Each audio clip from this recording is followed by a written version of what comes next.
현대인들이 세상을 살아가면서 서약을 하는 그런 경우들을 만나게 됩니다.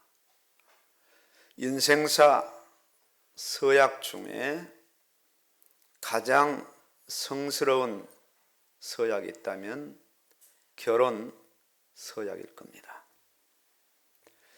남녀가 만나서 사랑을 확인하고 평생을 동반자로 살겠다는 기대감으로 결혼을 하고 함께 살아가게 됩니다. 그러나 세상 사람들의 대부분의 결혼 생활이 순탄하질 않습니다. 여러 번, 아니 셀 수 없을 만큼 위기상을 맞이하게 됩니다. 예전에는 웬만한 일은 참고 견디며 살아가지만 지금 현 세대는 결코 그렇지 않습니다. 빠른 갈라섬은 신혼여행 끝나고 돌아오면서부터 갈라서기로 작정하는 그런 세대들도 종종 확인하게 됩니다. 쉽게, 그것도 너무나 쉽게, 어쩌면 그냥 결혼이 장난삼아 한 사람들처럼 너무 쉽게 헤어지는 시대입니다. 가장 사랑하고 가장 귀여겨야 할 관계가 원수 관계로 돌변하고 어떤 경우에는 되돌릴 수 없는 살인으로 비참하게 끝을 맺는 그런 경우도 허다하게 일어나게 됩니다. 참에 가장 사랑하는 수많은 사람 중에 만나서 평생을 약속하고 검은 머리 팥뿌리가 될 때까지 함께 사랑하며 살자는 그런 맹세가 무색할 정도입니다. 왜 그럴까요?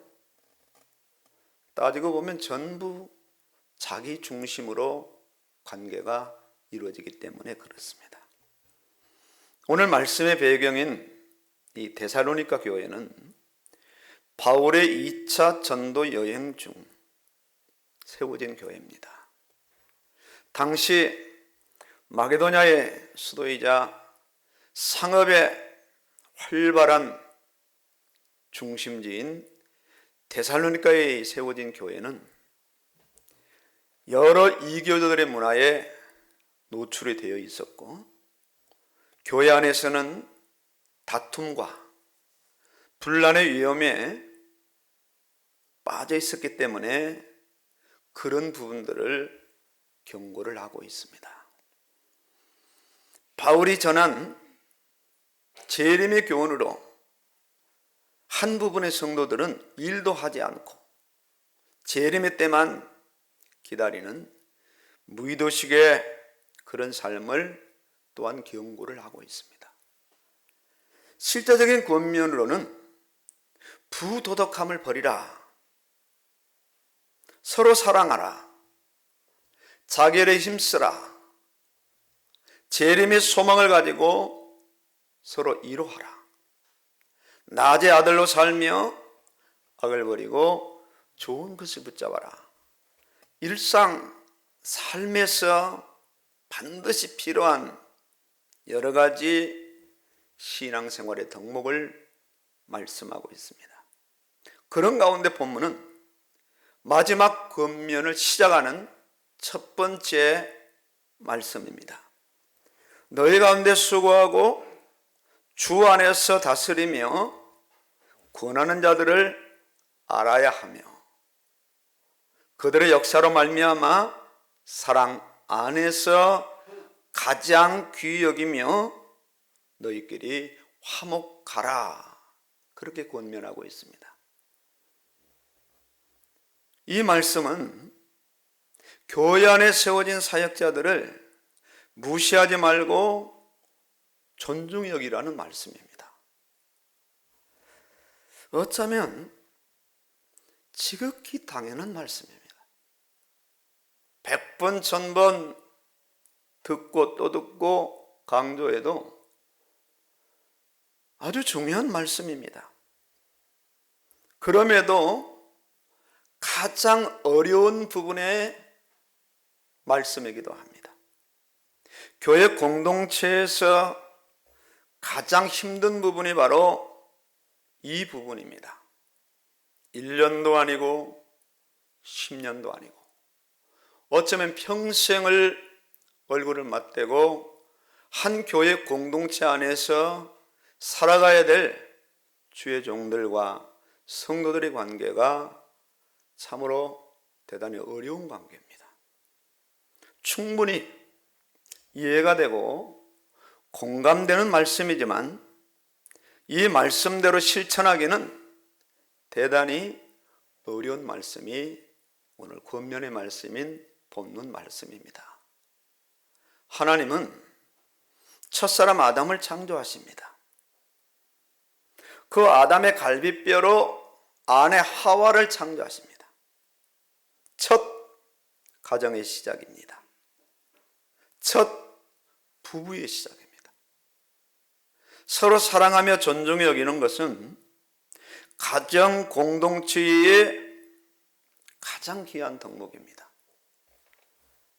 가정 공동체의 주인은 남편인 아담도 아니고 아내인 하와도 아닙니다.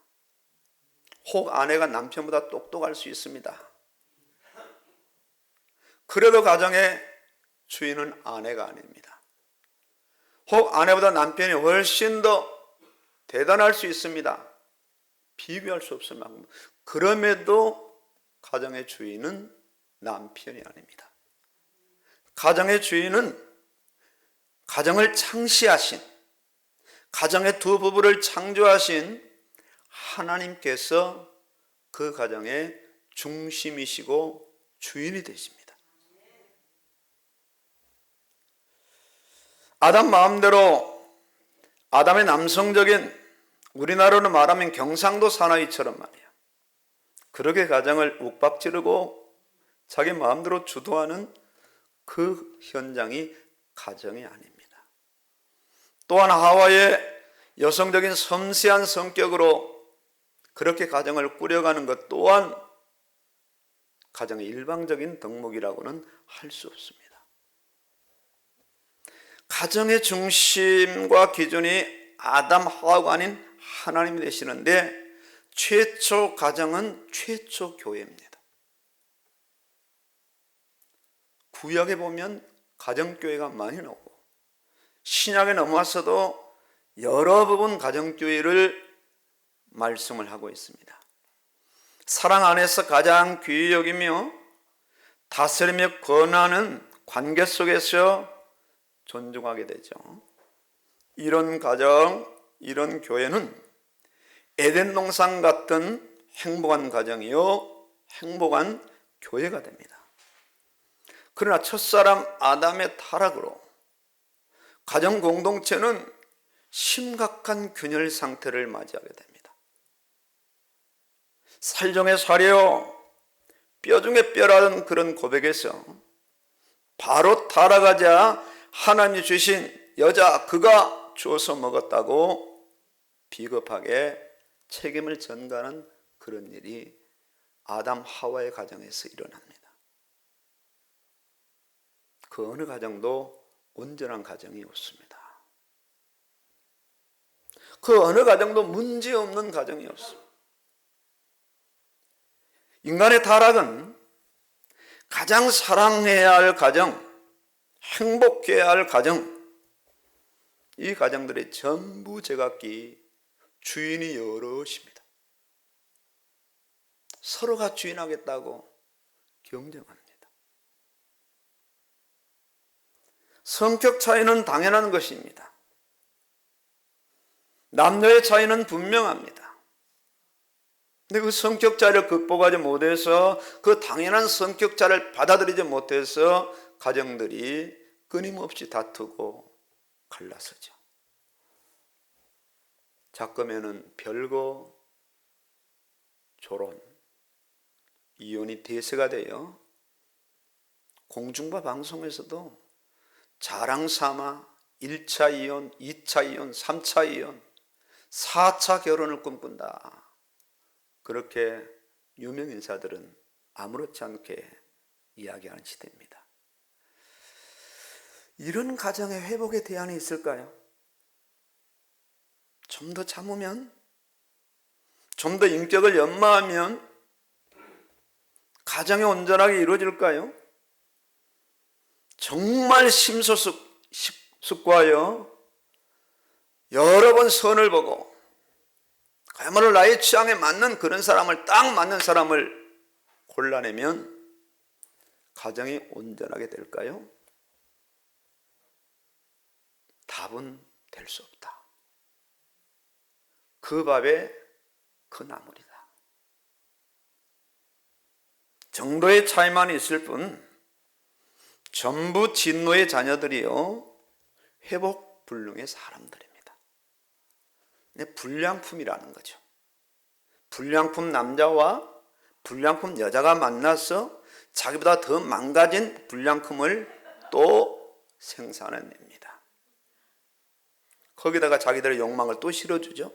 자기가 못한 그 역사를 또 이루도록요. 하나님은 이런 회복 불능의 죄인들을 쓰레기통에 버리지 않습니다.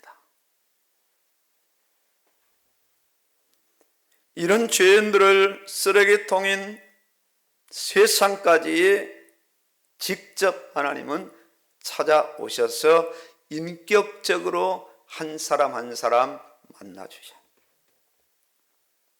이런 인생들을 살려내기로 작정하셔요. 언제? 인간이 창조되기 전에, 인간이 타락하기 전에, 곧 창세 전에. 그래서 예수 안에서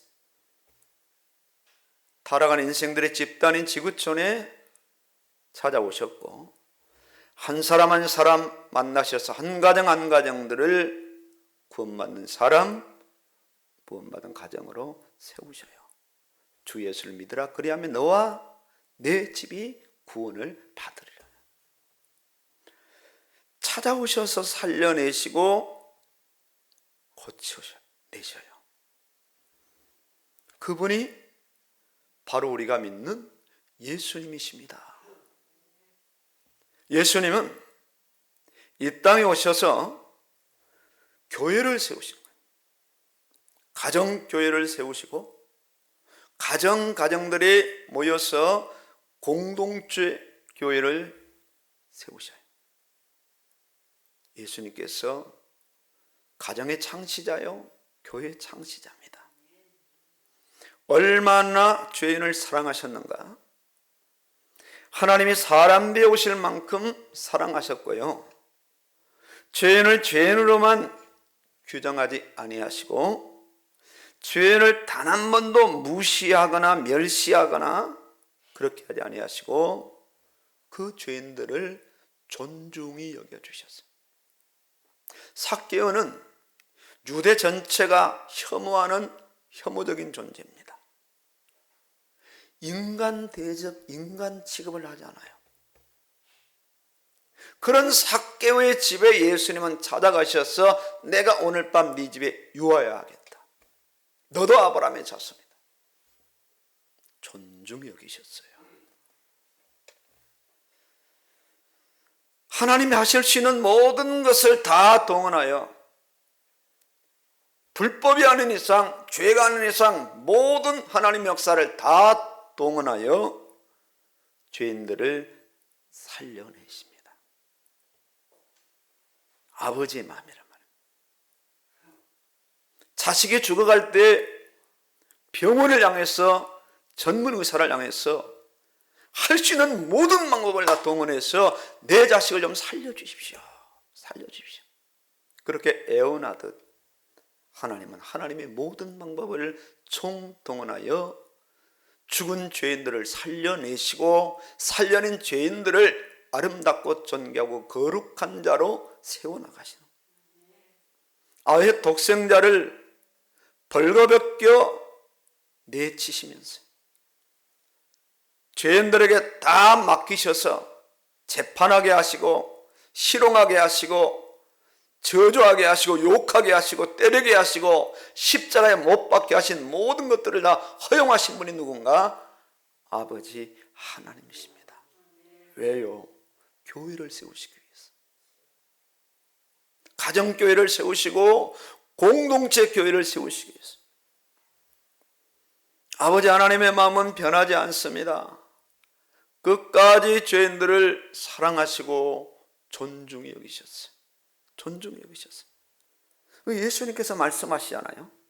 마태복음 16장 16절에 내가 이 반석 위에 베드로의 교회를 세우리라 말씀하지 아니하시고 내가 내 교회를 세우리니 음부의 권세가 이길 수 없다. 내 반석 위에 내가 내 교회를 세울 것이다. 교회를 세우신 분은 사람이 아닌 예수님이십니다. 사람들은 그렇게 자랑 삼아 이야기하면 내가 개척교회를 16개를 세웠습니다. 거짓말입니다. 예수님이 세우신 겁니다. 자신은 그 일의 한 부분을 담당해서 심부름한 것에 불과합니다. 교회를 예수님이 세우셨기 때문에 당연히 교회의 주인은 사람이 아니라 예수님이십니다. 교회의 머리가 되시고 나머지는 전부 몸이 됩니다. 자기의 피로 자기의 목숨값으로 세운 교회 공동체가 바로 이 땅에 현존하는 교회 공동체임을 말씀하셨어요. 골로새서 1장 18절에 그는 몸인 교회의 머리시라. 교회를 세우시고 세운 교회에 주의 종들을 세우셨어요. 주의 종들을 통해서 예수님은 말씀하기 시작하셨어요. 주의 종들은 교회를 위해서 말씀을 전하는 것과 기도하는 것을 전무하도록 하셨어요. 지금 현 시대에 교회가 교회 역할을 제대로 감당하지 못하니까 지금 합동 측에서도 어떤 부분이 논의되느냐, 교회 목회자들이 현재 세상에서 사역을 갖는 이 투잡, 목회도 하고 돈도 벌고 그것이 거의 지금 가시권에 올라져 있고 이미 승낙한 교단들도 여럿입니다. 여럿이에요. 그걸 나쁘다 좋다 우리가 평가할 수는 없지만 사실상 죄종들은 말씀을 전무하는 것 이것만 해도 시간이 부족할 만큼요 만만치 않습니다. 교회를 세우신 분은 사람이 아닌 예수님이요 교회 창시자는 사람이 아니라 예수님이십니다. 데살로니가 교회를 세우신 분이 누구신가? 바울이 아닙니다. 디모데도 아닙니다. 바울이 세운 것 같지만은 바울은 예수님이 세우신 데살로니가 교회의 사역자 중 한 사람에 불과합니다. 예수님은 교회를 세우시고 교회 사역자들을 주의 종들을 존중히 여기며 귀히 여기라고 말씀합니다. 왜 존중히 여기라? 왜 귀히 여기라? 왜 사랑 안에서 가장 귀히 여기라고 말씀하실까요?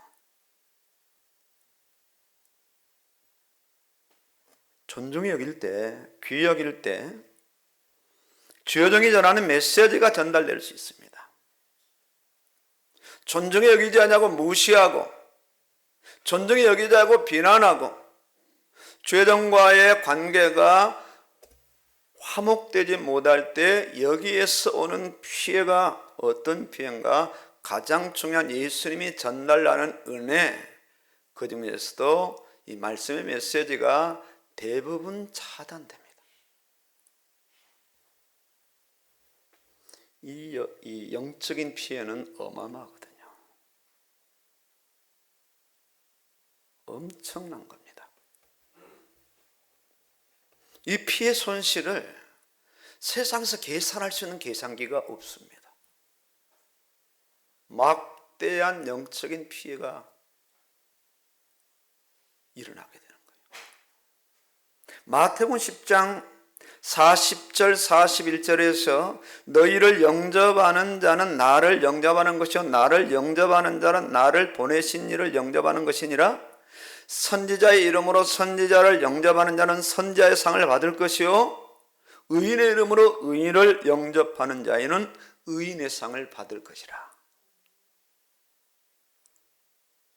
하나님의 이 사람을 존중하는 것은 바로 사람이 아니라 하나님을 존중하는 것이거든. 사렙다 과부가 나옵니다, 성경에.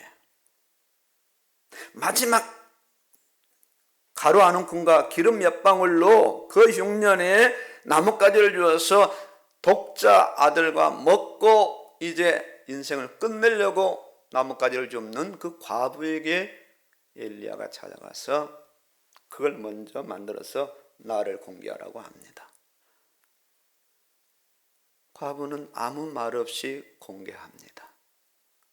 그런데 그날 이후로 통의 가루가 없어지지 않습니다. 병에 기름이 계속 생성이 돼요. 세월이 계속 흘러가면서 과부의 마음들이 조금씩 바뀌기 시작하는데 어떤 마음으로 바뀌는가? 내가 엘리야를 공개하니까 나로 인해서 하나님이 내 가정에 복을 주셔서 나도 살고 엘리야도 사는구나, 이렇게 서서히 바뀌어지기 시작하는 어느 날 갑작스럽게 외아들이 죽습니다. 이때 과부가 엘리야에게 요청해서 아들이 살아나고, 그 과부의 고백이 어떤 고백입니까? 이제야 당신은 하나님의 사람인 줄 알겠나이다. 은혜를 받던 자가 은혜를 베푸는 자로 바뀌었을 때 하나님 그 자식을 죽여서 다시 은혜 받는 그 관계로 회복을 시켰어요. 거기도 교회입니다. 엘리야는 주의 종이고 사렙다 과부 아들은 성도라는 거죠. 성도라는 거죠. 그렇기 때문에 실제 이 믿음은 존중에서 시작이 돼요. 예수님을 존중하고 죄종들을 존중하고 성도들을 존중하고, 심지어는 예수님의 사람이 불신자까지 존중할 때 정상적인 믿음이 회복이 됩니다. 믿음은 교회 공동체에서 하나님의 사역자를 존중합니다. 왜 그럴까요? 하나님의 사역자를 통해서 영적 성장을 하게 하시며 사역자를 통해서 가져오는 그 진리가 가져오는 그 복 안에서, 은혜 안에서 살아갈 수 있기 때문에 그렇습니다. 지구상에서 하나님의 사역자와의 관계는 예수님 관계 다음으로 어쩌면 가장 중요한 관계가 되죠. 가장 중요한 관계가 되죠. 어제 제가 저녁에 기도하면서 좀 착잡했습니다. 우리 성도님들 한 분 한 분을 제가 전부 떠올렸어요. 장로님을 시작해서 권사님, 집사님들, 또 성도님들 한 분 한 분을 오랜 시간 이렇게 묵상한 건 한 분을 통해 아니지만 한 분 한 분을 이렇게 묵상하면서 그분들의 관계와 그분들의 믿음을 이렇게 묵상하면서 네가 주의 종으로서 과연 바로 했는가? 올바른 메시지를 전달하고 저들을 그야말로 푸른 초장 실만한 물가로 제대로 인도하였는가에 대한 그런 책임. 참 저는 죄송하죠. 그런 면에서 과연 제대로 했는가? 그런 부분들이 어제 제 자신이 확인이 되더라고요. 확인이 됐어요. 자, 우리가 쉬운 예로 매주일 말씀을 받습니다. 이 말씀을 예수님이 직접 전달하시지 않거든요.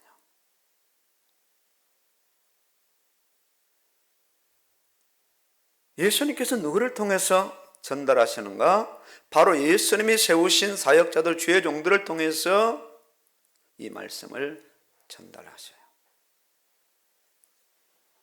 믿음의 사람은 이 사실을 믿는 겁니다. 저 종은 예수님이 세우신 종이다. 저 종은 예수님의 사역자다.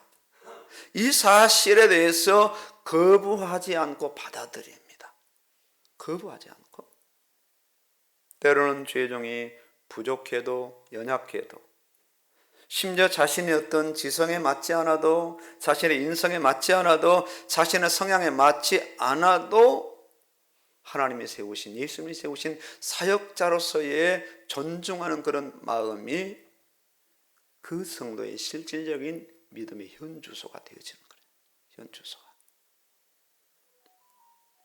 오늘 말씀하자는 형제들아 우리가 너희에게 구하노니 지금 바울 이 디모데의 사역자들이 데살로니가 교회에 구하는 겁니다.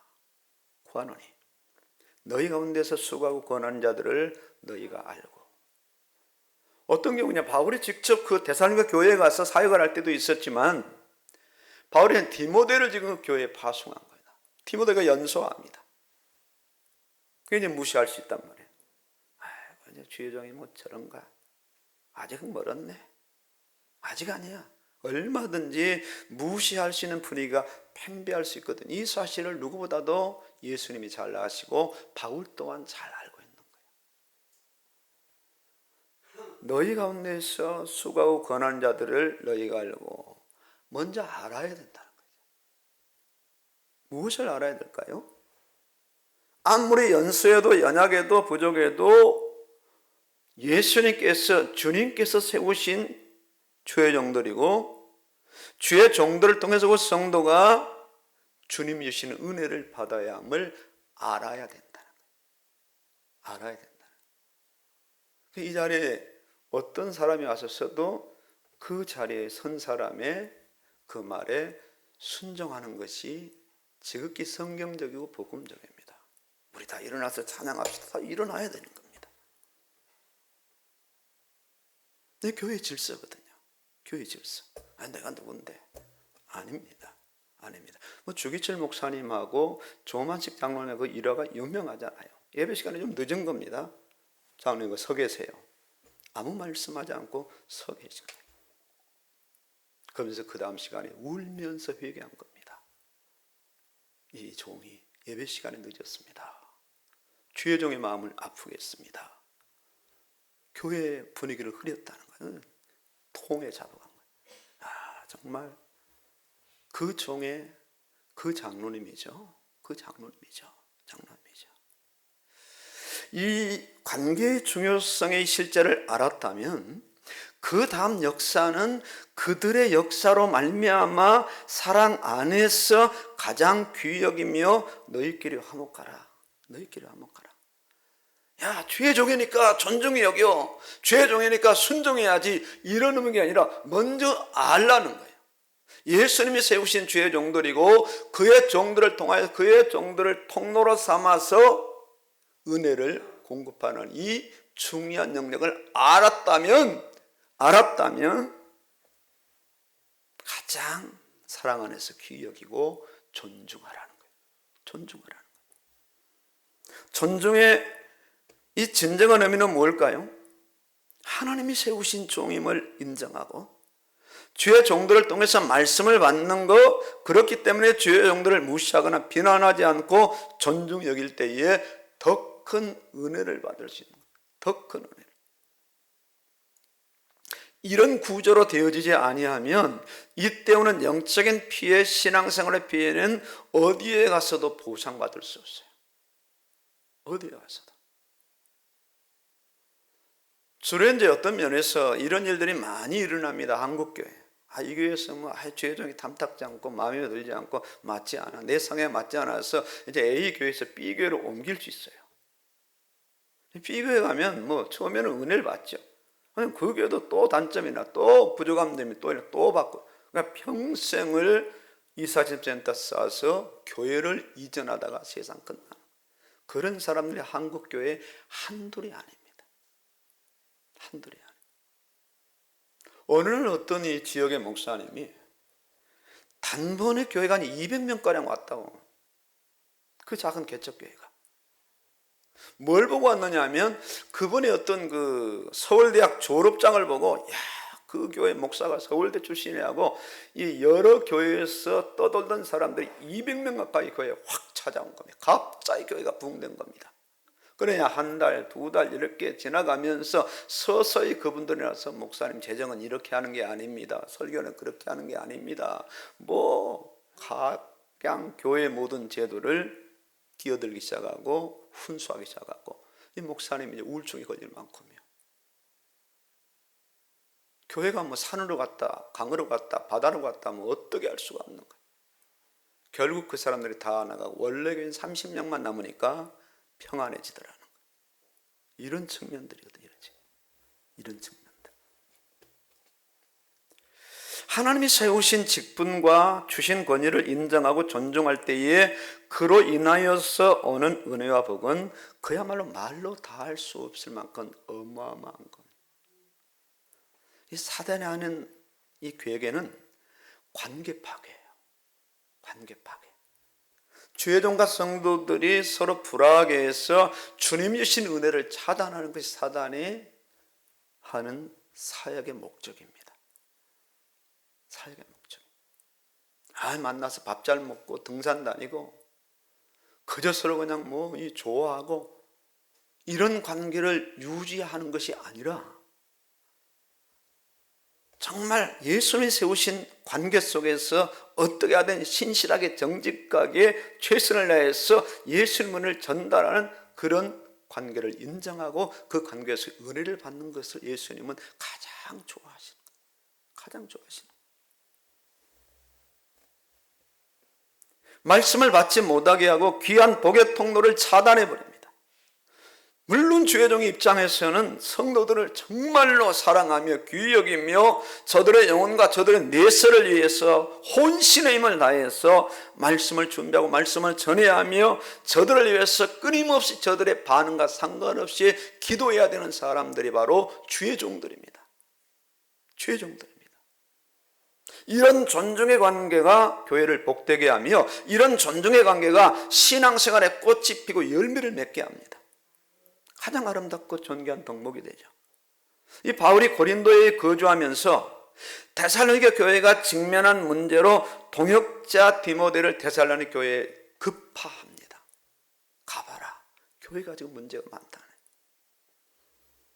디모데를 통해서 교회의 그 여러 가지 문제의 사정을 알게 된 바울은 데살로니가 전후서를 기록하여서 보내게 돼요. 그 문제를 해결할 수 있어요. 여러 가지 국면 가운데 주의 종들과 성도들과의 관계가 얼마나 중요한 관계인가를 문제 끝에 권면하며 인사하면서 마지막에 거론하고 있어요.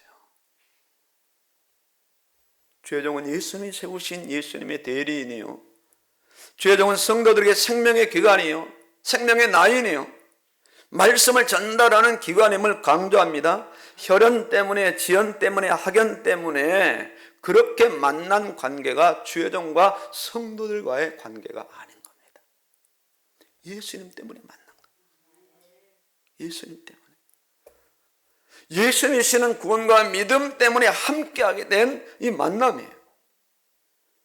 가장 먼저 주의 종들이 자신의 생명을 다하고 힘을 다하여서 성도들을 사랑하고 정말 예수님의 마음으로 권면해야 돼요.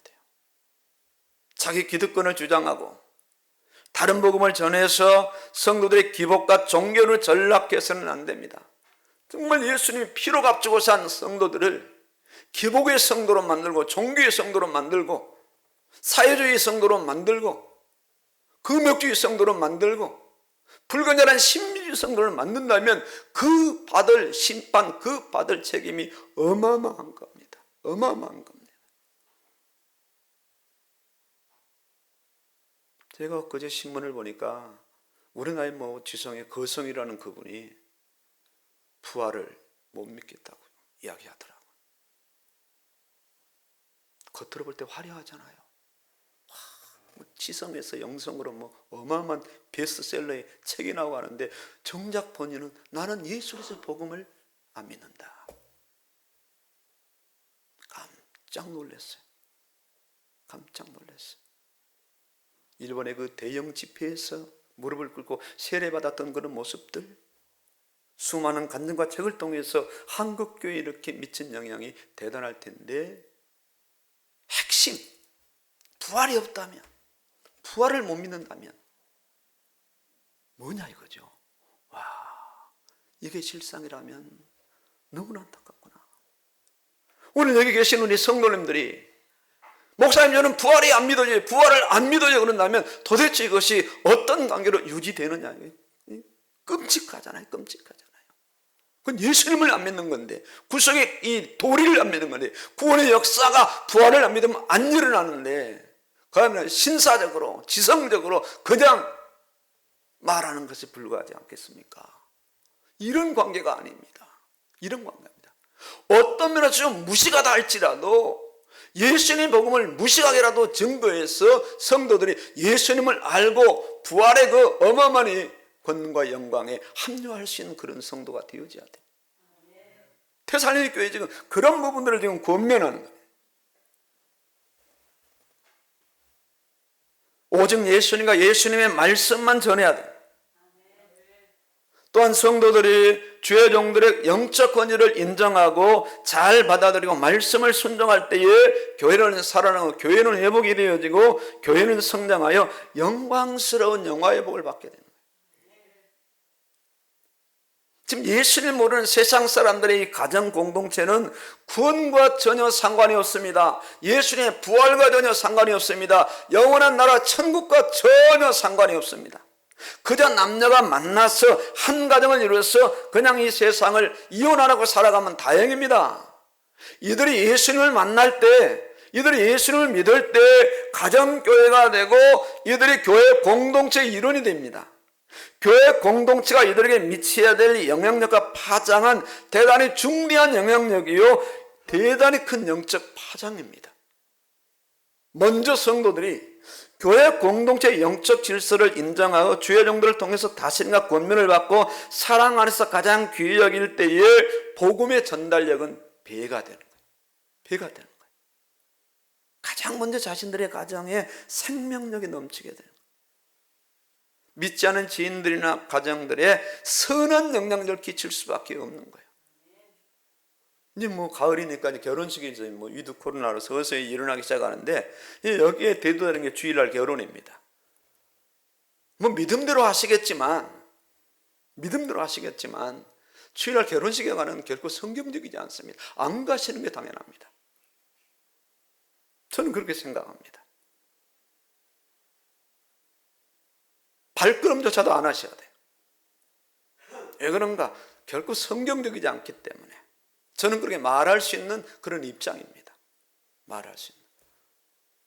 그러면은 지금 새 가정이 이루어지고 그 가정의 배경인 부모 세대가 아마 결혼식에 참여하는 친구일 수도 있습니다. 또 자기 자식을 또 결혼시켜야 될 그런 입장일 수도 있습니다. 그런 부분들을 충분히 이해시킬 수 있는 겁니다. 예배 때문에. 예배가 중요한 거예요. 결혼식보다도 예배가 더 중요하니까.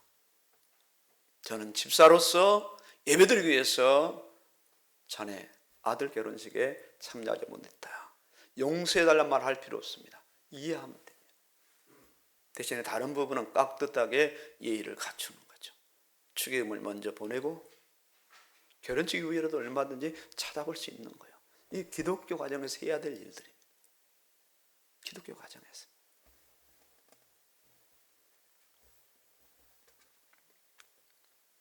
그래서 삶의 현장에서 복음이 증거되더라고요.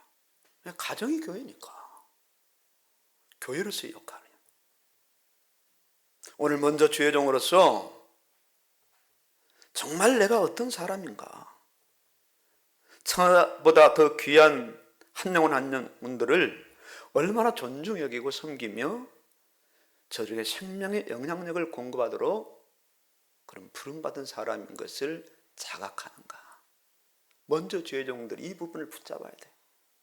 정말 예수님 앞에서, 자기의 신앙 양심 앞에서, 성도들 앞에서 이 위치는 성도들 위해 군림하는 위치가 아닙니다. 성도들을 섬기는 위치요, 성도를 예수님께 안내하는 위치.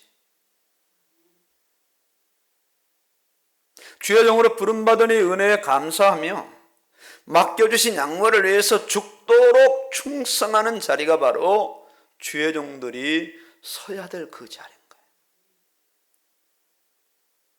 이 사실을 얼마나 알고 인식하며 사역을 감당하는 거예요.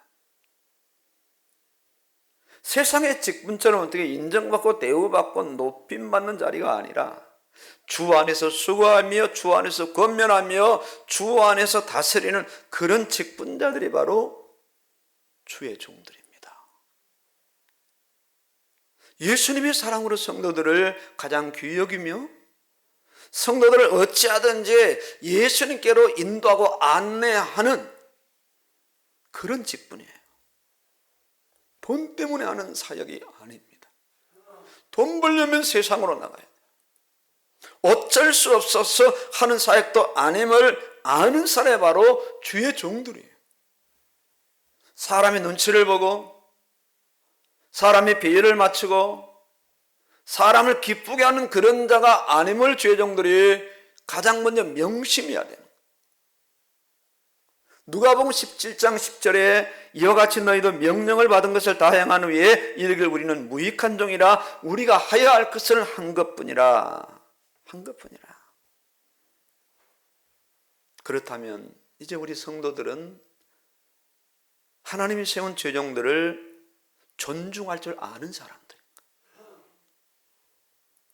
교회라는 공동체가 사람이 세운 몇 사람에게 의기투합해서 돈 모아가지고 건물을 얻고 이렇게 세워진 그런 멤버랄지라도 사람이 세운 교회가 아니라 예수님께서 사람을 통해서 이 세운 교회, 예수님이 세우신 교회, 예수님께서 교회를 세우시고 주의 종들을 세우셔서 사역하도록 하는 이 실제를 아는 사람들입니다. 이렇기 때문에 마땅히 주의 종들을 예수님이 세운 사역자요, 예수님을 대표하는 사역자로 알고 존중하는 사람들이 교회 안에 성도들입니다. 성도들. 다스리며 권면하는 그 다짐과 권면을 잘 받아들여서 순종하는 사람들. 지금 이제 우리 교회에서 계속 이루어지고 있는 성경 읽기, 암송, 태필림. 어찌 제가 주도해서 일을 감당하겠습니까? 제가 주도해서. 제가 어제 하루를 한번 작정을 해봤어요. 오늘까지 제가 성경 일독을 더 첨가하려고 어제 하루를 작정하고 성경 읽었거든요. 밥 먹고 화장실 가고 잠자는 시간 외에는 거의 성경을 한번 읽어봤어요. 예레미야 18장부터 읽기 시작했거든요. 어디까지 읽을 수 있었는가? 고린도서까지 다 읽게 됐어요. 이렇게 읽으니까 이렇게 저녁에 올라가서도 TV 다 끄고 성경 읽으니까 이렇게 되어지는 거예요. 이렇게 할 수만 있다면 정말 좋겠구나 하는 그런 마음이 들어요.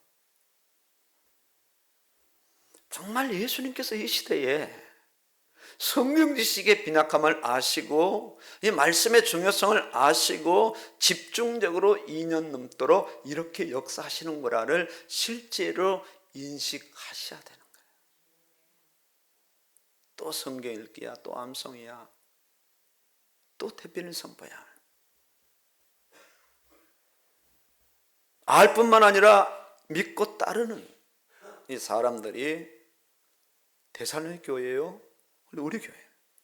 이 교회 공동체에서 주의종과의 관계가 가장 중요한 관계임을 실제 아는 사람들. 예수님께서 지금 주의종들을 통해서 저렇게 역사하시는구나. 이 관계가 멀어지고 파괴되면 은혜 받을 수 없는 사람임을 인식하는 겁니다. 자신의 은혜 받기 위해서 이 관계의 존중함을 실제로 아는 사람이 믿음의 사람인 겁니다. 어쩌면 이 부분이 대단히 중요한 부분이에요. 어쩌면 우리가 일을 실컷 하고 평생을 교회 다니고 내 모든 것들이 주님께 인정받지 못하는 부분이라면 이 부분 관계가 제대로 안 되기 때문에 이런 사람이 맞다면 주의종으로서 어떻게 해야 되는가? 정말로 교회를 사랑하고 성도 한 분 한 분을 귀하게 여겨야 돼요. 귀하게. 세상의 모든 사역과 세상의 모든 성공까지도 다 내려놓는 사람임을 잠시라도 잊어서는 안 되는 거예요.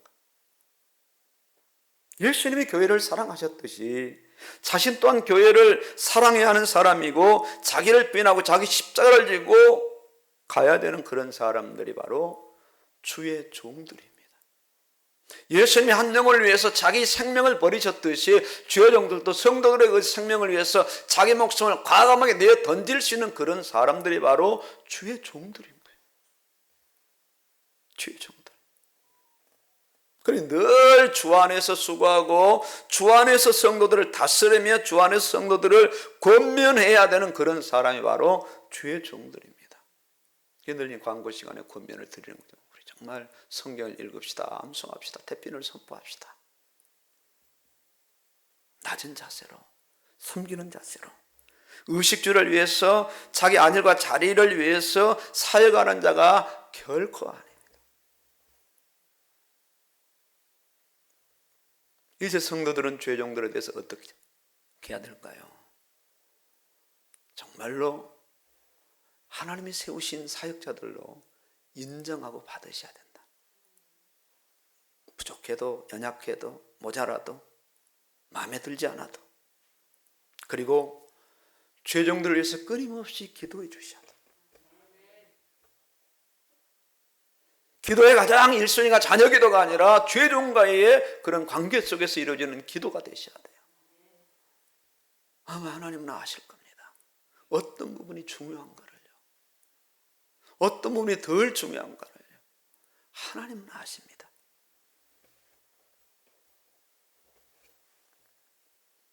원만한 예수님의 은혜의 통로요, 말씀의 통로가 되어서 내 신앙생활에 가장 유익한 관계,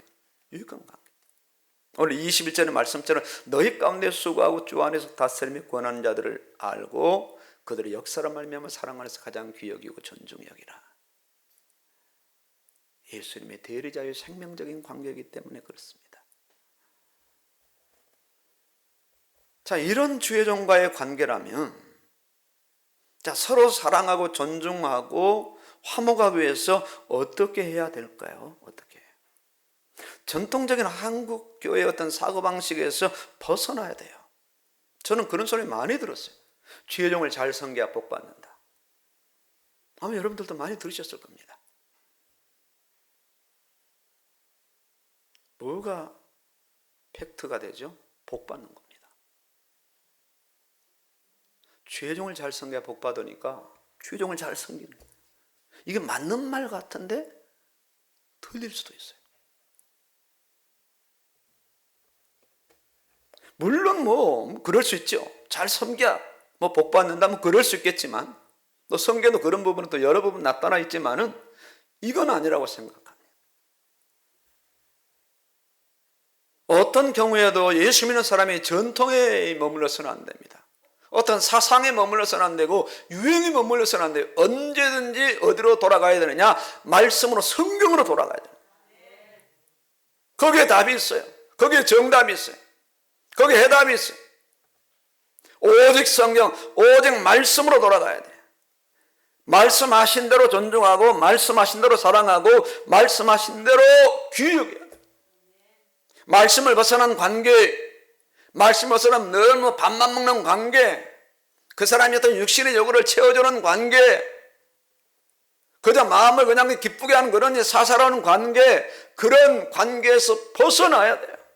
어찌하든지 말씀 안으로 들어가서 말씀이 어떤 관계를 이루기를 원하는가, 말씀이 어떻게 주의 종들에게 대하라 하는가, 주의 종들은 어떻게 성도들을 섬기고 사랑해야 되는가에 대한 그 부분을 말씀 안에서 찾아야 되고 말씀대로 나가야 되는 거예요.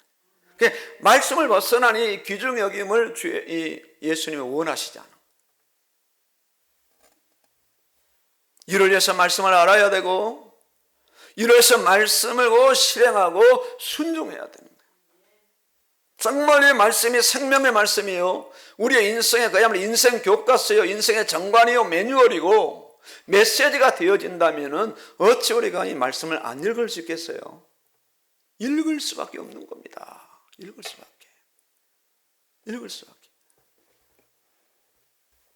적어도 1년에 성경 한독을 못한다면 그건 말이 안 되는 거죠.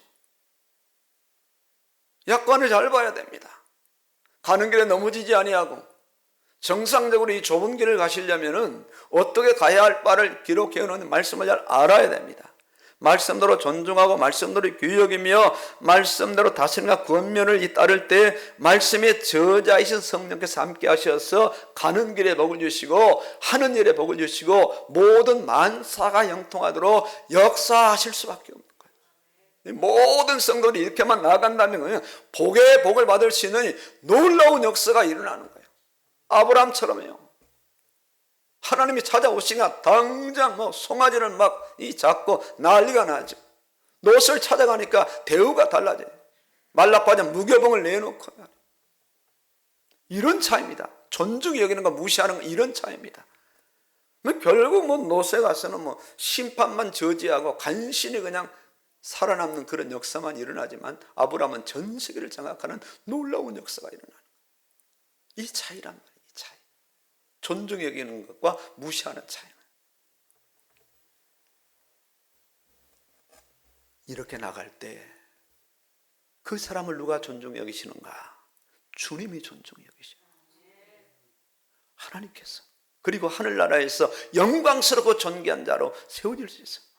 오늘 우리 관계는 그야말로 천상천하 가장 좋은 관계입니다. 이보다 더 좋을 수가 없는 거예요. 전혀 다른 관계가 끼어들 여지 없이 예수님 때문에, 말씀 때문에, 교회 때문에, 예배 때문에 우리가 만나서 관계를 맺고 오늘까지 온 겁니다. 남은 생에, 남은 인생에 이 관계가 더 돈독해지고 더 원활해져서 말씀의 놀라운 역사가 차단되지 않고 공급되는 그런 말씀의 역사가 일어나기를 주의 이름으로 축원합니다. 아멘입니다.